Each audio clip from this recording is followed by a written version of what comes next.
दोस्तों, आपने बहुत सारी हिट फिल्में तो देखी होंगी, लेकिन क्या आपने सुना है कि किसी फिल्म ने लोगों को इतना प्रभावित किया कि सिनेमा घर मंदिर बन गए?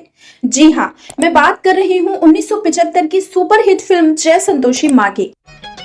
यहाँ वहाँ जहाँ तहाँ मत पूछो कहाँ कहाँ है संतोषी माँ, अपनी संतोषी माँ। एक फिल्म जिसने ना सिर्फ बॉक्स ऑफिस पर चमत्कार किया बल्कि करोड़ों दिलों में आस्था की जोत भी जलाई। फिल्म के निर्देशक थे विजय शर्मा और निर्माता दादा सतराम रोहरा। एक्टर आशीष कुमार, जिन्होंने इस फिल्म में बिरजू का किरदार निभाया है, उन्होंने एक बार बताया था कि इस फिल्म का आइडिया उन्हें तब आया जब उन्हें कोई संतान नहीं हो रही थी और पंडित जी के कहने पर उनकी पत्नी ने 16 शुक्रवार के व्रत रखने शुरू किए। वो बताते हैं कि 11वें शुक्रवार तक उनकी पत्नी प्रेग्नेंट थी। उन दोनों को एक बेटी पैदा हुई। आशीष कुमार ने अपनी बेटी को संतोषी माता का आशीर्वाद माना।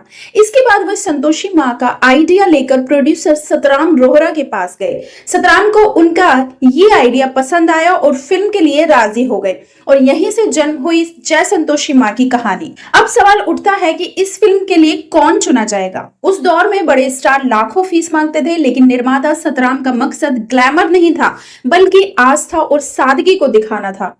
अनूद गुहा ने माता संतोषी का किरदार निभाया। वो तब तक छोटे मोटे रोल कर रही थी, पर इस किरदार ने उन्हें अमर बना दिया। आशीष कुमार को संतोषी लाल यानी कि हीरो का किरदार मिला। वो पौराणिक फिल्मों में पहचाने जाते थे और यहाँ उन्होंने श्रद्धालु पति का किरदार निभाया। करण कौशल ने इस फिल्म में सत्यवती का किरदार निभाया था, जो संतोषी माता की भक्त बनी थी।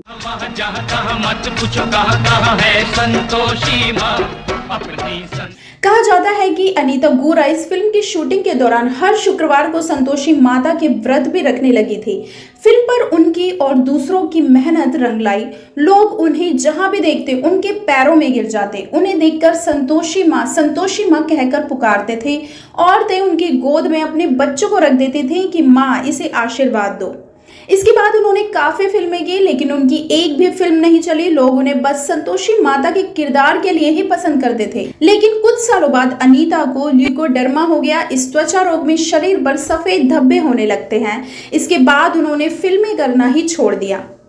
फिल्म की शूटिंग के दौरान कई बार अजीब घटनाएं हुई। एक दिन सेट पर अचानक बिजली चली गई, लेकिन कैमरे का रोल फिर भी पूरी तरह रिकॉर्ड हो गया, जिसे लोग माता की कृपा ही मानते थे। एक और किस्सा है कि जब आरती का सीन फिल्माया जा रहा था तो पूरी यूनिट ने अनुभव किया कि माहौल में अलग ही ऊर्जा है, जैसे सचमुच मंदिर में आरती हो रही हो। फिर बारी आई फिल्म को रिलीज करने की। साल था 1975। उस दौरान शोले और दीवार जैसी ब्लॉकबस्टर फिल्में रिलीज हो रही थी। 30 मई 1975 को रिलीज हुई इस फिल्म में कोई भी बड़ा स्टार नहीं था। शुरुआत में फिल्म के शो में कमाई महज 56 रुपए से लेकर 100 रुपए तक थी, जिससे इसे फ्लॉप ही माना जा रहा था। लेकिन अचानक ही फिल्म की लोकप्रियता में इजाफा हुआ और ये शोले जैसी बड़ी फिल्मों को टक्कर देने लगी। कहा जाता है कि ये बदलाव देवी संतोषी के आशीर्वाद से हुआ। हर हफ्ते थिएटर हाउसफुल होने लगे। दर्शक सिर्फ फिल्म देखने नहीं बल्कि पूजा करने आते थे। लोगों का मानना था कि ये फिल्म नहीं, माता का आशीर्वाद है।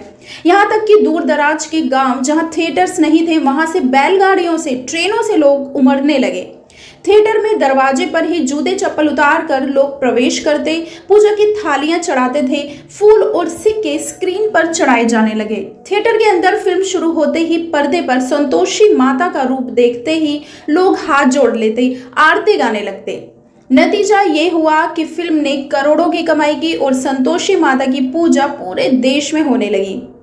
ये माना जाता है कि इस फिल्म को सुपरहिट करवाने में महिलाओं का बहुत बड़ा हाथ था।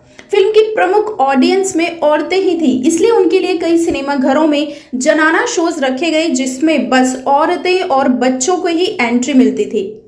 इस फिल्म के आने के बाद कई जगह संतोषी माता के मंदिर भी बनाए गए, क्योंकि इससे पहले संतोषी माता के मंदिर देश में बहुत कम हुआ करते थे।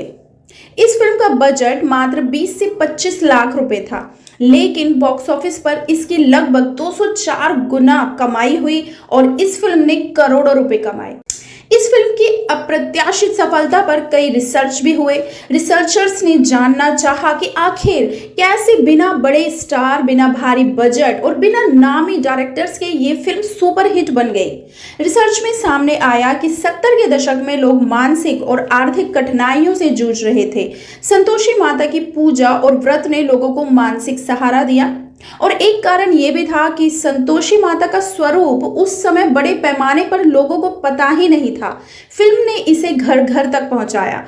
फिल्म के जरिए संतोषी माता का व्रत और जय संतोषी माता का नारा गांव गांव गली गली गूंजने लगा। लेकिन क्या आप जानते हैं कि इस फिल्म के पीछे निर्माता दादा सतराम रोहरा की जिंदगी के संघर्ष और अफवाहें भी जुड़ी हैं।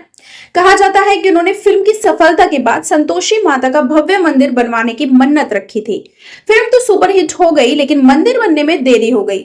लोग मानते हैं कि इसी के बाद डिस्ट्रीब्यूटर्स और प्रॉफिट बांटने के मामले में विवाद के कारण सतराम रोहरा को आर्थिक नुकसान और दिवालियापन का सामना करना पड़ा। रिपोर्ट्स में यह भी कहा गया कि उन्होंने अपने हिस्से का मुनाफा मिला ही नहीं।